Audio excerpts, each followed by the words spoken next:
Have you ever seen something from the corner of your eye that wasn't there when you looked? How about hearing from a friend of a friend that while they were hiking somewhere, they thought they saw something impossible?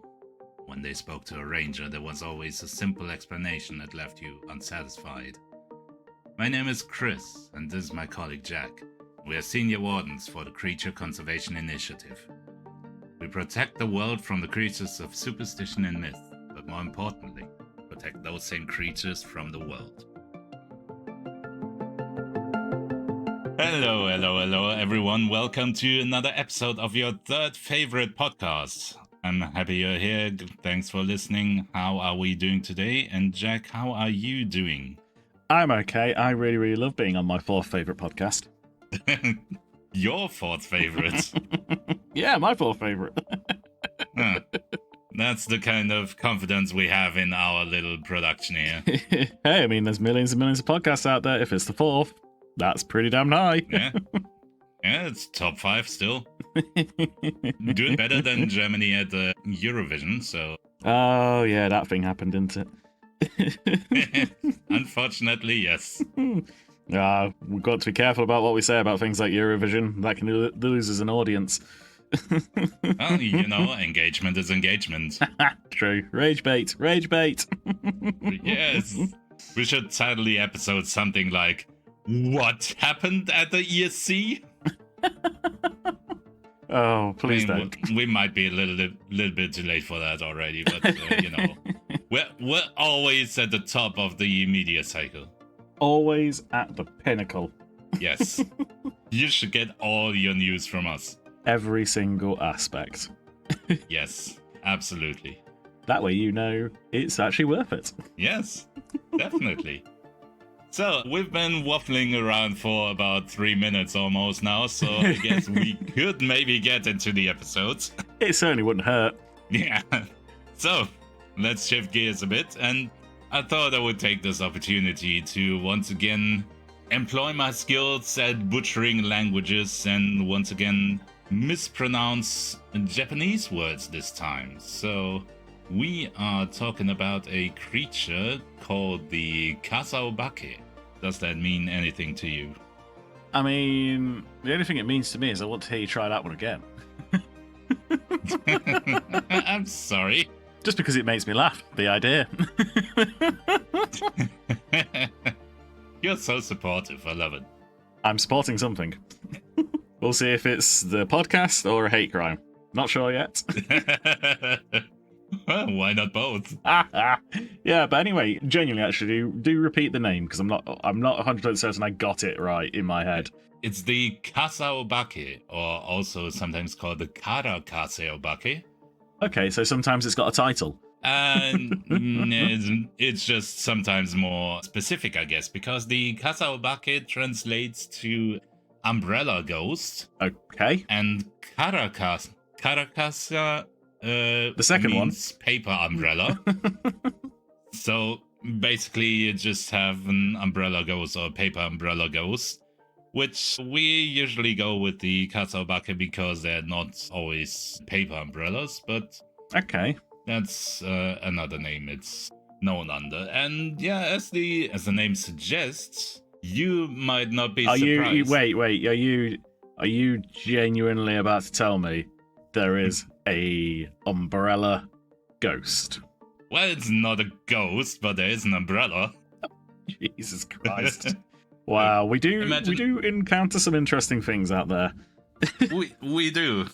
So most of the time when it's depicted historically, it's shown like one of these big, these umbrellas you might put over a table to protect against the sun or something like that. Yeah. The bigger ones, they have a big eye in the middle and a big long slurpy tongue to lick better with. To lick better with what? Yeah, they do like a lick. Okay. Yeah. Please tell me more. Yeah. This is sounding yes. weirder and weirder, and I don't know if I need to call the police, but we'll carry on. You might have to be honest. So they belong to a group called the Tsukumugami, which is a subgroup of yokai in Japanese folklore, and Okay.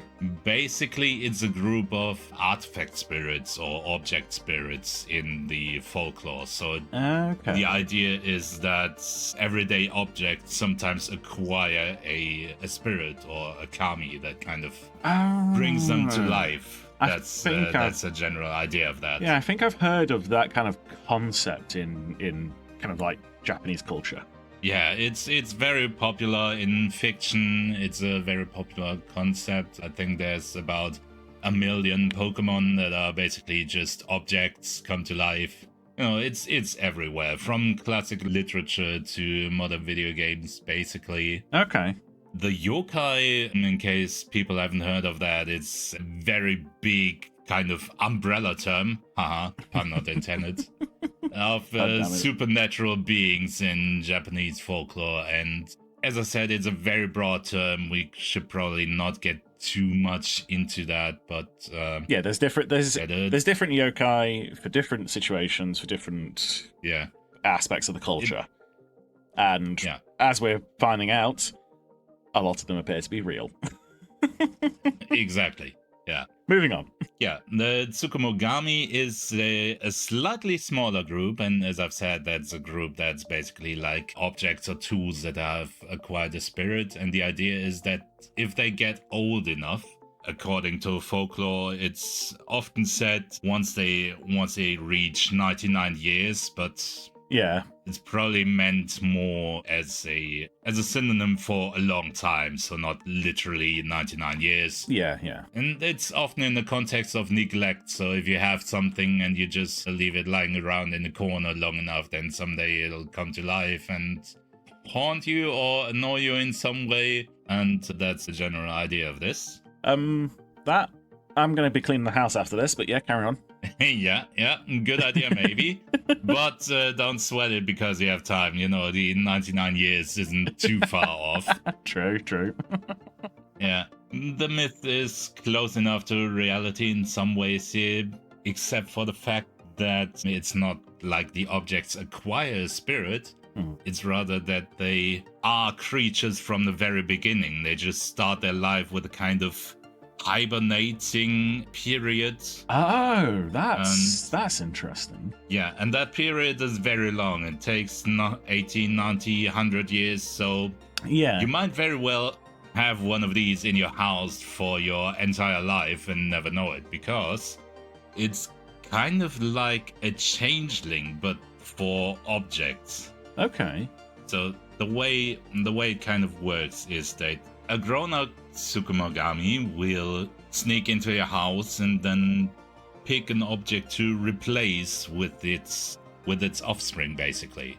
So maybe it's gonna find an umbrella in this specific case, and it's gonna replace it with one of their young, and they mimic the object so perfectly that they even replicate the functionalities. So you can use the umbrella and you wouldn't be any wiser. It has all the parts, it can open up and everything. Oh, okay. I get the idea. So it essentially is just it's taking over something in your life or something it comes across and just becomes that for that. Basically, yeah. And gets rid of the original thing, and it kind of like a cuckoo lays its eggs into the nest of another bird. It kind of puts their younglings into your care, picks an object that it thinks is gonna live a long, protected life in your house, and that's how you end up with these things. So that's what the adult does. The adult drops off its children, if I've got it right in my head. Yes. And they become whatever and live like that for a long period of time. Okay. Yeah. So they basically replicate the object, and this newborn object kind of hibernates for a long period of time while it kind of matures inside, and after about 18, 90 years it kind of wakes up, and then it's your problem. Okay. I do have one question though, then. Yes. What happens if, say, I get bored of my umbrella and throw it away? Well, then you're abusing animals, and we should probably call someone on you. Oh my god. It's a sustainability ghost. Yes. Do not throw things away. Reuse, recycle.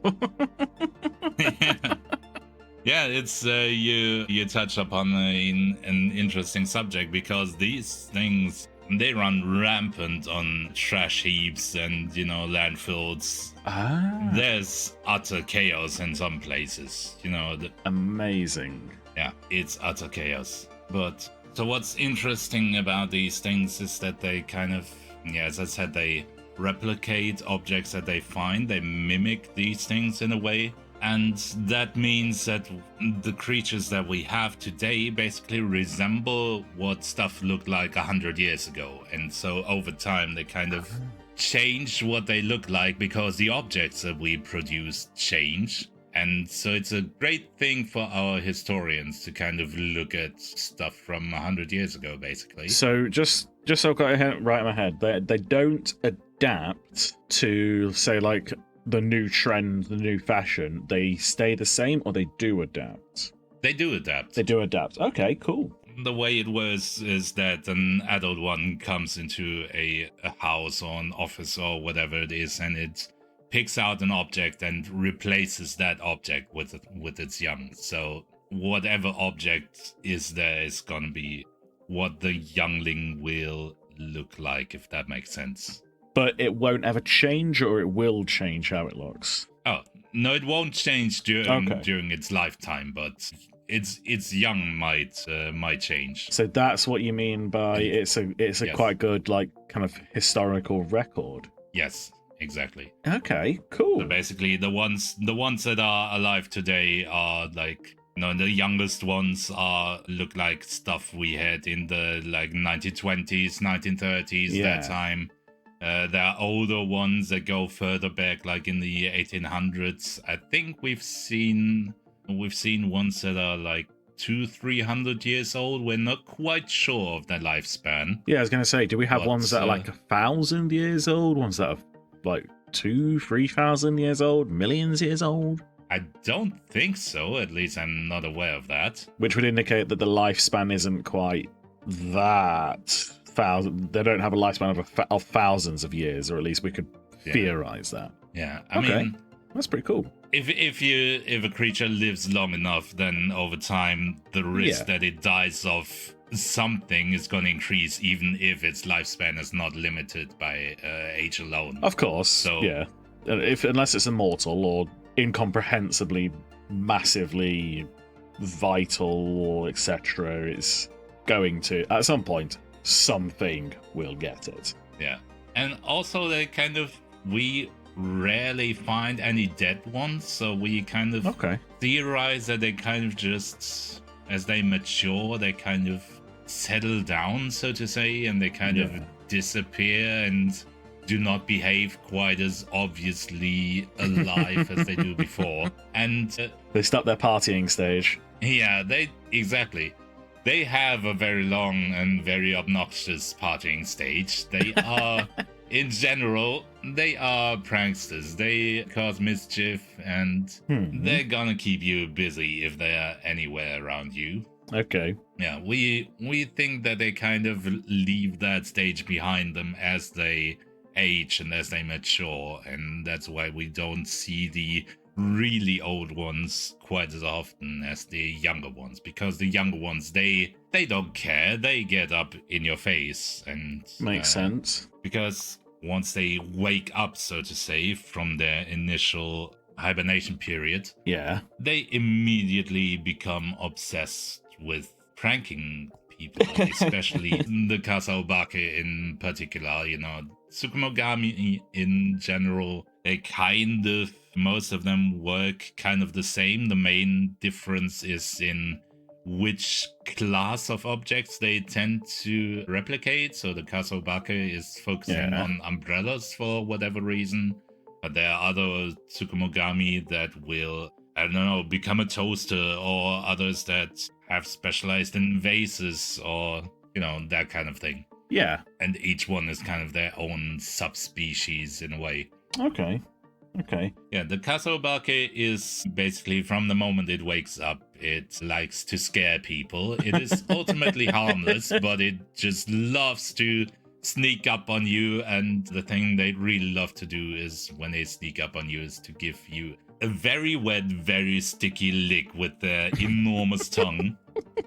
My God, I thought you were going to say something like Yeah. they open the umbrella randomly, like make you think the catch on the umbrella or something is gone, but no, they come up behind you and they just taste you. Yes. You can see that they find themselves absolutely hilarious. They giggle and hop away on their single leg. Do they run away and try and like maintain like deniability so you don't see them, or have we literally got videos of them doing this? Oh no, they're proud of themselves. We have videos. We have some of them at base, even, but you'll have to show me some at some point, because I've never come across this at all. I can do that, don't worry about it. Funny you should mention opening up the umbrella, because that's another one of their favorite things, is they kind of wait outside for people to pass by, and when it rains, they just stand there like, hey, I'm an umbrella, why don't you use me? Just, very, very conveniently lying around, and then when people grab the umbrella to use it for its purpose, and open it up, then it grabs their wrist and basically like floats away in the wind and drops them off somewhere miles away. Oh God. Which in history used to be an issue. Today it's more like an annoyance most of the time, but okay, so they're also into temporary kidnapping. Yes. Okay. It's all in good fun, you know? Oh, hilarious. Yes, absolutely. Do they at least not try and kidnap children, or is it just the all fair game? It's pretty much all fair game. Okay then, cool. They often have a preference for their former owners. Okay. Because in the old stories, it's often shown as kind of revenge for the neglect. Okay. But these days we believe that it's more like familiarity. Yeah, familiarity. The thing you said. Familiarity. Yes, that word. And it's the person that has been around them basically for their entire childhood, if you can call it that. Yeah. And they kind of imprint on these persons almost like a duckling might imprint on someone who's around when the egg hatches. Okay. And they kind of you know how people say that children express their having a crush on someone else by teasing them? Yeah. It's basically that kind of thing. They will annoy the hell out of you if they wake up in your possession. Okay. Now, I know that as part of our job, you have spent time in Japan. Yes.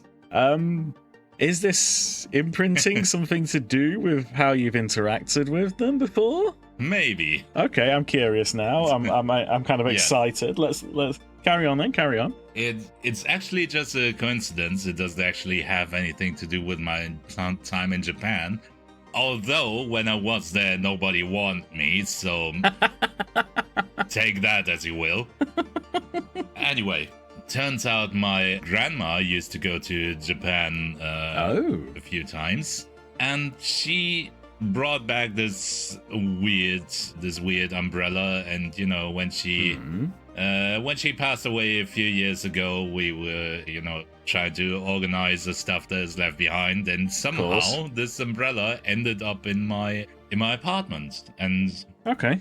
I didn't think much of it, but one day, not long ago, turns out it's alive. It scared the bejesus out of me one night when I thought I was alone, and suddenly there's an umbrella hopping through the apartment. I'm glad it didn't wake you up by licking you. That's an entirely different situation from especially when you think you're alone. I mean, it did lick me. I just happened to be awake before. Well, that's what I mean, though. It's certainly a situation you don't want to wake up to. Absolutely not. I have oftentimes experienced that since then. Of course, yeah. Because... But you've got an excuse. It's just... You know why. You know why it's happened. Yeah. It doesn't make it much better. It's just it's obsessed with me, and I can't shake it off. It just keeps following me everywhere, and every time I pass a corner, it jumps out at me like a cat try to startle someone. It licks me all the time. Just recently, I had a date, and just before she arrived, there was the stupid umbrella, and it just licked me and left me like completely wet and slimy, and Oh my god. it wasn't the best first impression. Okay. Yeah. Yeah. So what do? I talk to people in the CCI, and turns out I'm not the only one with one of these, and we set up a kind of, I'm gonna call it a daycare program, because it's meant to be a more permanent enclosure for them, but the reality is they just keep breaking out. They're very feisty, and whenever they have an opportunity, or even when they don't, somehow they manage to just break out and cause chaos everywhere. Do we know if they actually physically break out? Is it some magical thing? Do we see them on cameras just leaving? I think they're just very good at breaking out. Fair enough. When people come in to feed them, they just take the opportunity to slip out. And it ends up back at your house. It ends up back at my house, or sometimes they just, annoy people at the German base over here. So if you ever want to see them, take a trip to the German offices, and so we purposefully moved them to the German office. I mean, it was kind of coincidence, because I was here and there were several others here with the same problem. Yeah. And yeah. All right. It's just the base is basically not workable right now. In an office job, when someone brings a dog or a cat into the office, then productivity suddenly goes down, because everyone is busy playing with the animal in the office. And the same thing happens now, except it's not voluntary. Well, I mean, that would explain some of the frustrations with the German office right now. Yeah. But, I assume, seeing as it's very Japanese-centric, we're probably looking to maybe move them over to the Japanese office, but... Yeah, probably. But it also sounds like it's a bit of a whole situation trying to move them anywhere. Yeah, definitely. They are masters of escaping, and, it was hard enough to even get them into the office. Sounds it. So trying to put them on a plane and ensuring they end up where they are supposed to be, that's gonna be a whole nother issue. Yeah, definitely, certainly sounds like it. It sounds like they're just going to be feisty little difficult creatures to handle in general. I'm not surprised I've not heard of them, because it sounds like you weren't actually sent after them. No. So they were sent after me. I assume this must be something that, the handlers just deal with, rather than actual full wardens.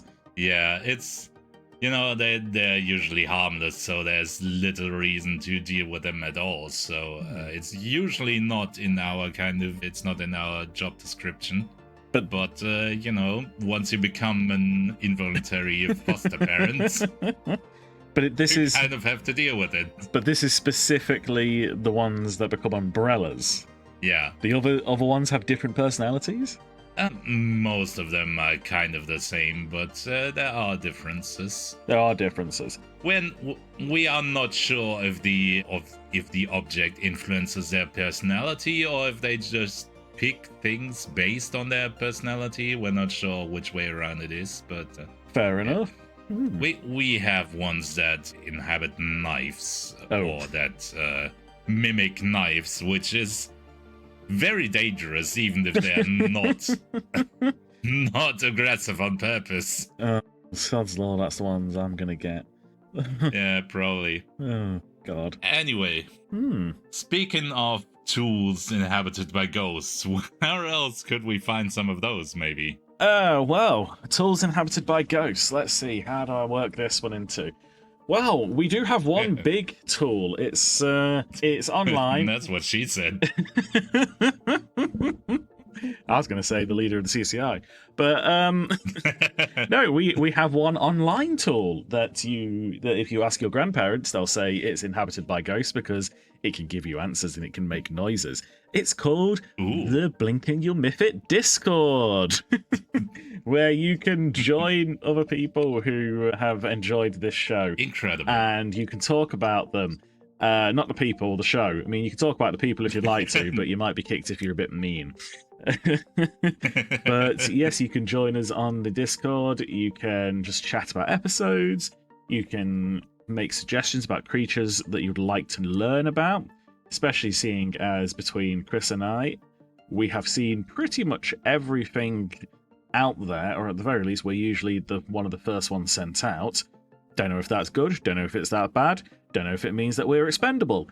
We don't really know, but it means... I'm afraid we are. It does mean that we are at the forefront of absolutely everything. Yes. And yeah, feel free to join it. You can find the link in the description of the episode, on the episode notes, whatever is relevant to however you are watching us.